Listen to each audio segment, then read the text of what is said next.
আপুনি এইটো স্পট এতিয়া সুৰ এটা কৰি দিব লাগে, টিউন এটা কৰি দিব লাগে।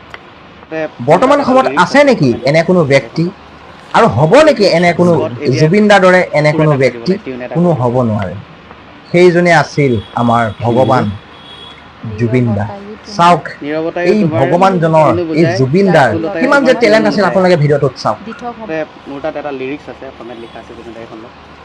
আপুনি এইটো স্পট এতিয়া সুৰ এটা কৰি দিব লাগে, টিউন এটা কৰি দিব লাগে। কি লিখিছে?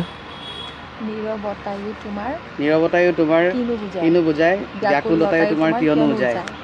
দিঠক হ'ব আমাৰ সপোন, ৰৈ যাব বুৰঞ্জীত সোণৰ বান্ধি। নীৰৱতায়ো তোমাৰ কিনো বুজায়, ব্যাকুলতায়ো তোমাৰ কিয়নো বুজায়। নীৰৱতায়ো তোমাৰ কিনো বুজায়, ব্যাকুলতায়ো তোমাৰ কিয়নো বুজায়। দিঠক হ'ব আমাৰ সপোন, ৰৈ যাব বুৰঞ্জীত সোণৰ বান্ধোন। হ'ব। জয় জুবিন দা।